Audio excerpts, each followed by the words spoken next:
ব্যস্ততা আমার জীবন থেকে যেন ব্যস্ততা যেতেই চায় না। তবে আমি এই নিয়ে কিন্তু খুব খুশি আছি। তো আজকে ছিল শনিবার, তো তাড়াতাড়ি করে স্কুল থেকে ফিরে একটু খাবার খেয়ে বেরিয়ে পড়লাম মেয়েকে নিয়ে ডান্সের ক্লাসে। আমার মেয়ের ডান্সের ক্লাসটা কিন্তু প্রায় আমাদের বাড়ি থেকে 42 কিলোমিটার।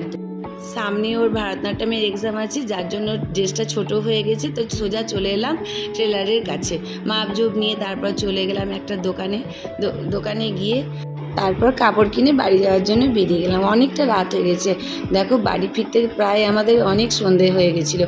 তারপর তো এই বাড়িতে এসে শুরু হয়েছে এদের এই কুকুর বিড়ালের যুদ্ধ। আমার বাড়ি থেকে আর যেতেই চায় না। আর রাত পেরোলেই আমার মেয়ের কিন্তু কাল সকালে এক্সাম, মানে ড্রয়িংয়ের এক্সাম।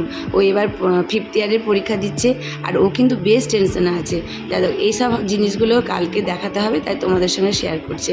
10টা ড্রয়িং দেখাতে হবে, এসব হাতের কাজগুলো করেছে এবং হাতের কাজগুলো মোটামুটি ভালোই করে। তো যাই হোক, কালকে একটা নতুন ব্লগে তোমাদের সাথে আবার দেখা হচ্ছে। Good night.